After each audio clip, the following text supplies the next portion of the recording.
Resibo, walang lusot ang may atraso. Ang mga resibong nakalap ngayong hapon. Magkapitbahay sa Santa Rosa, Laguna, halos magpatayan na dahil sa sunod-sunod daw na pasaring at patutsadahan. Papasok po kasi yung kapatid ko, tapos sinanang ko nila, ayaw nilang papasok eh. Ang marahas na engkwentro, nakuhanan pa ng live ng kanilang kapitbahay. May live, ano po, patayan po dito. Tulungan niyo po kami dito sa Barangay Aplaya. Barangay Aplaya, puro tres po, live po to. Sarado yun ang bahay! Ay! Tulong! Recycling company raw pero dugyot? What? Nang pasukin ng mga taga-CIDG at lokal na pamahalaan, wow! Hindi lang nag-uumapaw ang mga plastik, mabaho at nanggigitata pa. Ano mang reklamo, bibigyan tugon. Bawat hinaing at problema, hahanapan ng solusyon. Ito, ang bago ninyo sandigan, hindi palalampasin ang mga tiwali at maling gawi. Dito, walang ligtas ang kabisado at lalong walang lusot ang may atraso. Dahil ang lahat, hahanapan natin ng resibo. Magandang hapon, ako po si Emil Sumangil. Magkapitbahay na dating magkasundo, isang gabi ng bulabog ng kanilang mga kapitbahay. Ang kanilang pasaring at sigawan nauwi bigla sa sakitan at saksakan. Ang isa raw sa pinag-awayan, hindi isinauli ang hiniram na timba.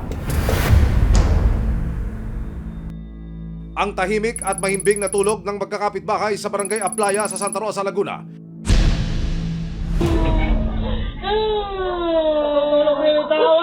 Nabulabog ng dalawang pamilyang nagkainitan. Sa closed-circuit television o CCTV ng isang tindahan sa lugar. Unang maririnig ang takol ng mga aso. Ang mga sumunod na tagpo nasa pool din sa kamera.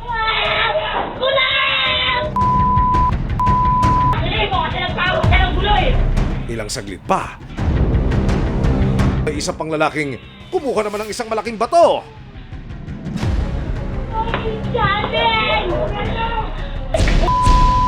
Isa-isa nang nahagip sa video ang dalawang lalaki na may dalang kutsilyo. Nang makorner ang isang lalaki, dito nila inambahan ng saksak ang nakaubad na lalaki. Ang saksakan at karambolan ng mga lalaki umabot pa raw hanggang sa kabilang eskinita. May live, ano po, patayan po dito. Tulungan niyo po kami dito sa Barangay Aplaya. Barangay Aplaya, puro tres po, live po to. Ang tagaan ng dalawang magkapitbahay noong May 22 nakuha pang i-Facebook Live ng isang residente. May live, ano po, patayan po dito. Tulungan niyo po kami dito sa Barangay Aplaya. Barangay Aplaya, puro tres po, live po to. Sa video, makikita kung paano binubukat palabas ang mga bata na walang tigil sa pag-iyak. Tulungan niyo po ako dito. Maya-maya pa, dumaan ang isang lalaki na duguan na ang mukha. Nung gabi noon, nagkakagulo sila doon sa dulo. Paglabas ko dito sa labas na yan, dumating yung kapatid niya na tinaga na. Yung daliri, naputol yung sa kaliwa. Nanghingi ng tulong sa amin. Tulungan niyo po kami. Ito na po, mga sugatan na po. Parang style massacre po, yung ganun.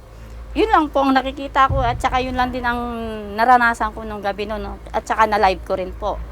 Ipinakita ni Lizelle sa resibo ang mga bakas ng dugo na naiwan pa sa kanyang bahay. Puro na may mga sugat na, kaya ang mga dugo, kalat-kalat sa loob ng bahay namin. Eh, hindi ko na malaman kung ano. Ang mga sangkot sa insidente, ang pamilya Acuña at pamilya Magcosta. Mga sugat sa ulo at binti ang natamo ng magkapatid na sina Albert at Alan John Magcosta. Habang ang isa pa nilang kapatid na menor de edad na si Aljur Magcosta naputulan naman ng isang daliri sa kamay. Ay, si Aljur po. Puro sugat na po ay. Sobra pong galit. Parang hindi ko po maiwasan na mag-isip na gusto ko na lang gumante. Yun po. Pero nisip ko pa rin na mali. Pinagharipas po sila ng taga. Kaya pagsalag po nung anak ko, yun yung tinamaan yung kamay niya. Pero hinabol pa rin siya ng taga kaya natapyas po yung binti niya. Ano ba ang pinagmulan ng away ng dalawang pamilya? Ayon sa pamilya Magcosta, nagsimula raw ang kanilang lamat sa pamilya Acuña nang dahil sa hindi na isoling timba. Ang tutusin po sa amin po talaga baldi yun. Kinuha ng anak ko, binigay na po sa kanila. Ang umaangkin po yung kapatid yung Juni. Nasa kanila daw po talaga baldi yun. Yung away po ni Angelica at ni Maria Lisa, bali sumali na po yung mga kalalakihan. Magkakamukha naman po kasi yung akin lang merong nilagyan ko po yun ng butas sa ganito. Ayon naman sa pamilya Acuña, hindi raw nababayaran ng pamilya Magcosta ang patong-patong na utang sa kanila. 10K ang inutang ko. Magkano lang ho ang nabayad niya? Magkano ang natira niya sa inuutangan ko? 6,400. Nung bumaha dito, umutang siya sa akin sa barangay. Tapos dumating dito, umutang na naman siya. Bigay naman po ko ng bigay. Ayon sa investigasyon ng PNP Santa Rosa, 12 pulgada ang haba ng kutsilyong ginamit ng isa sa mga nanakit na si Juni Acuña. Base sa CCTV po, ang kutsilyong ginamit po ay isang ruler po ang haba. Kasama na po yun yung hawakan po. Ang may hawak po ng kutsilyo ay si Juni Acuña po. At ang tinamaan po ng saksak sa binti po ay si Alan Paul Magcosta po. 6 na araw matapos ang insidente, nakausap ng resibo ang isa sa mga tinaga na si Albert Magcosta. Bakas pa sa kanyang ulo ang mga sugat at galos. Mga hanggang dito po, saka hanggang dito sa kabila. Medyo mahaba rin po ng konti. Tumakbo na po kami dun sa bahay pa uwi. Hanggang sa sinundan po rin po nila kami at doon na po tinaga yung kapatid ko sa binte, tsaka sa daliri. Makikita po sa video. Ikinuwento rin sa amin ni Albert ang naging punot dulo ng alitan nila sa pamilya Acuña noong May 22, 2025. Paghatid po ng kapatid ko na babae na si Angelica Magcosta, doon na pagbalik niya, ang nangyari po, may sumipa po doon sa Mayero, malapit po sa amin, bandang 12 AM na po yun. Paglabas po namin, dinignan po namin kung sino po yung sumipa kasi malakas po yung pagkakasipa eh. Paghili po namin, doon po namin nakita sila Antonio at si Paulo Acuña. Dahil sa tindi ng mga sugat ng magkapatid, hindi raw aatrasan ng pamilya Magcosta ang pamilya Acuña. Itutuloy nila ang pagsasampa ng kasong attempted homicide. Ang pamilya po nila ay ililimutin ko na po sila. Hindi naman kasi biro ang ginawa nila sa mga anak ko. Kaya hindi po ako papayag na hindi po mabibigyan ng hustisya yung mga anak ko. May 27, 2025, kasama ang mga opisyal ng Barangay Aplaya, pinuntahan ng resibo ang lugar kung saan nangyari ang saksakan. Magandang tanghali po, ha? Bali po kami na taga-Barangay Aplaya, Barangay Tanol, Bausides, ay pumunta sa iyo para makausap ka. Kasama din siya doon sa video na yan. Kapatid po, nung tatlo pong nasaksak. Ayon kay Angelica, naunang naglabas ng kutsilyo si Juni Acuña. Mahaba po, ganyan po. Samurai po eh. Samurai po yung ginamit. Tapos naman sa ulo naman ng kuya ko, si Albert Magcosta, samurai din po yung ginamit. Nang makita raw ng kapatid niyang si Alger ang mga panaksak ng pamilya Acuña, dito na raw kumuha ng malaking bato si Alger. Nilagay po itong yero. Lumakad po sila dito. Lumakad po sila yung mga kapatid ko. Pinausap po nila yung Paulo Acuña. Ito na po nadali ng samurai yung kapatid ko po na si Albert. Dahil sa takot na sinapit ni na Albert, Alan John at Alger, pansamantala munang umalis sa Barangay Aplaya ang magkakapatid. Natatakot na nga ho yung bata. Kaya nga po nandun na po sila sa Maynila ngayon. Dito na kami nadaan sa kabila. Hindi na ho kami natutulog dyan sa bahay na pinagsuguran ho namin. Dahil hanggang ngayon po, iniikutan pa rin po nila kami gabi-gabi. Eh hindi, ang ginawa sa akin ni Angelica, bigla akong sinabunutan. Kaya ang gusto ko lang naman na maghiwalay ang kabilang panig. Tapos yun, yung nung sinabunutan niya ako, nung oras na yon, wala na akong alam. Ang nakakita sa amin noon, yung kapitbahay namin doon. Kiit pa ni Liza, ang pamilya Magcosta raw ang unang naghamon ng away sa kanila. Hindi po, hindi naman po kami. Wala po talaga kami. Kahit nga po magdadaldal sila, wala kaming pake. Sana umalis na ho sila dito para matahimik ko kami dito lahat. Ipinakita rin sa amin ni Liza ang kanilang resibo ng mga sugat na natanggap din ng kanyang kapatid dahil sa insidente. Ayon pa kay Liza, nagpatong-patong na ang mga engkwentro ng kanilang mga pamilya. Nung lumabas na yung motor ng kapatid ko, inabangan ho nila ang kapatid ko dun sa iskinita ho na yon. May 19, nakuha ng din ni Liza ang pangaharang ng pamilya Magcosta sa mga kapatid niyang daraan sana sa eskinita. Ang point ko po, kaya ko po ito binidyo. Para may ebidensya ho ako na hindi sila ginagalaw ng kapatid ko, papasok lang ang kapatid ko. Hinarang ho nila. Sandali lang po, sino ba talaga nagsasabi ng totoo? Ayon sa iba pang mga residente ng Aplaya, hindi malayo sa katotohanan ng sinasabi ng pamilya Acuña na takaw gulo raw ang pamilya Magcosta. Yeah, yung pamilya na yan, yun ang mga gulo talaga. Gusto lang, yung mga nadisgrasya. Ganun sila pag sila nalalasing Wala sila sa ayos pag sila nakakainom na Mula nga ako na dumating sila, lagi nga akong may gulo. Pinapaalis na po yun dito. Tapos bumalik. Napetisyon na sila. Pero ang dalawang pamilyang halos magpatayan na, dati raw palang magkaibigan.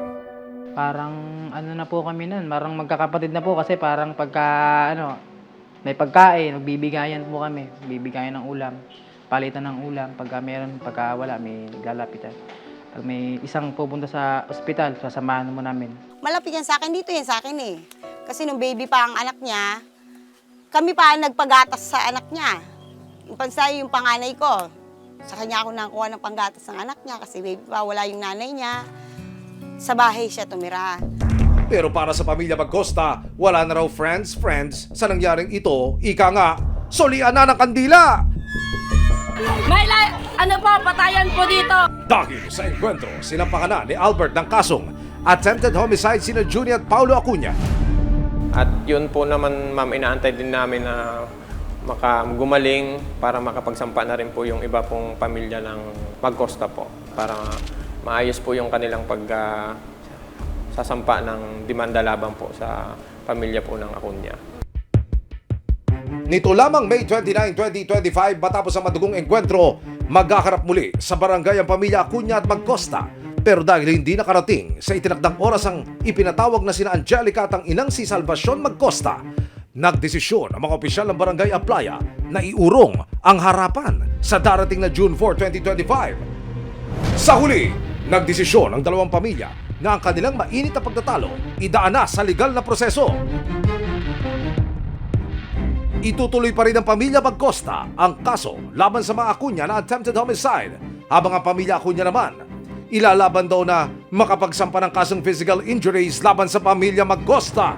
Kung sakali naman po na magkaroon na rin po ng reklamo yung pamilya Acuña, kung ano pong yung mga ebidensya ang kanila pong ibibigay sa amin pong tatanggapin. At pare-parehas naman po silang may karapatan para makapagsampa po sila ng kaso.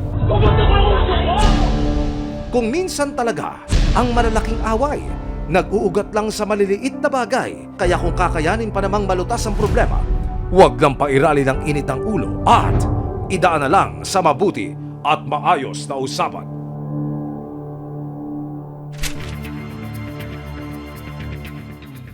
Isang planta sa Bulacan na nagre-recycle ng plastic, nakasisira daw ng kalikasan. At plastic, kahit pinasara na noon, bakit nonchalant at bukas pa rin hanggang ngayon? Mayo ngayong taon, umalingasaw isang tip sa Criminal Investigation and Detection Group Bulacan. May isang planta raw sa San Rafael, Bulacan na patuloy pa rin nag-ooperate sa kabila ng isang closure order noong 2022.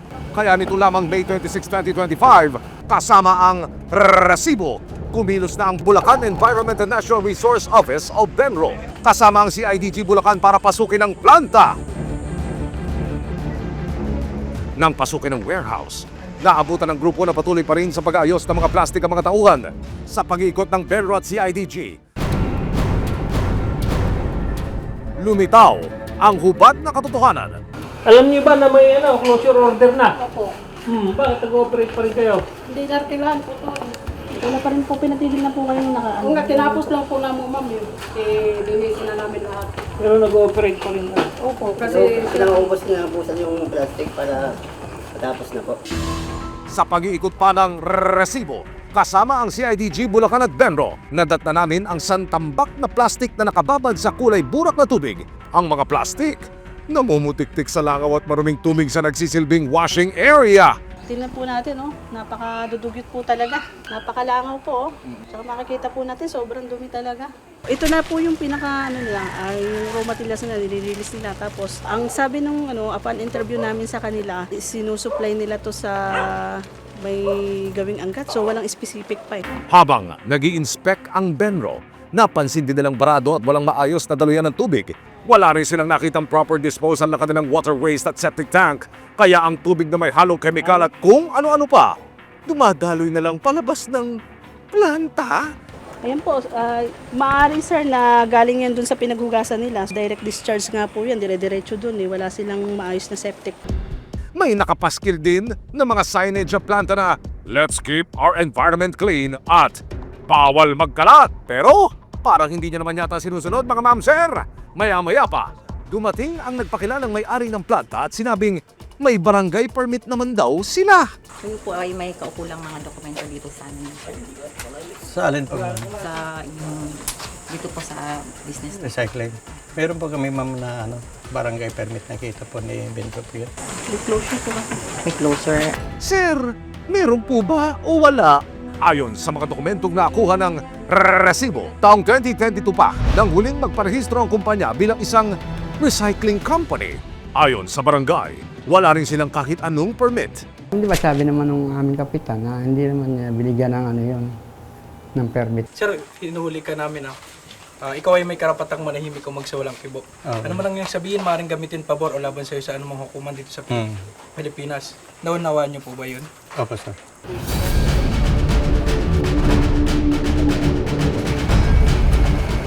Kahit 2022 pa ang initial closure order sa planta, non-biodegradable po yun. Nirefresh namin ang taga-planta sa iba't ibang violations nila. Improper waste disposal, stagnant wastewater, at open burning of solid waste na may pinagbabawal ng batas. Dahil sa patong-patong na mga pagdabag, isinara na ng tuluyan ng planta. Pinuntahan ng resibo ang mga residenteng nakatira sa labas ng planta na naghain ng reklamo. Mabaho po. Bali ako madalas na sinusumpong ng asma, nag-umpisa ako ng pagkakasakit sa baga, pati mga bata, mga kapitbahay ko, talagang sinusumpong kami. Sa negosyo po, nasisira po yung tanim. Ngayon po, hindi na po nasasaka kasi nga po, nasisira po. Yung tubig po na dumadaloy po, parang kulay berde, ganun po. Dinala ang mga narestong tauhan at ang may-ari ng recycling company sa CIDG Bulacan. Sinubukan naming makapanayam ang nagpakilalang may-ari na si Arnold Amba, pero tumanggi siyang magpaunlak ng panayam.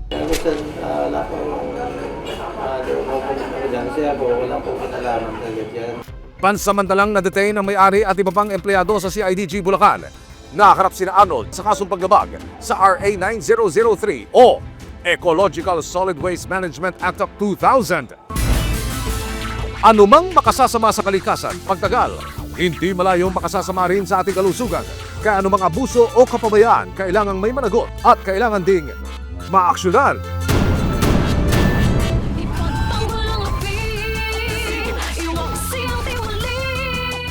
Sama-sama nating ituwid ang tiwali at baluktot. Itakwil ang maling gawi at modus na bulok. Walang ligtas ang kabisado at lalong walang lusot ang may atraso. Dahil ang lahat, hahanapan natin ang resibo. Hanggang sa muli, ako po si Emil Sumangil. May ebidensya, resibo, walang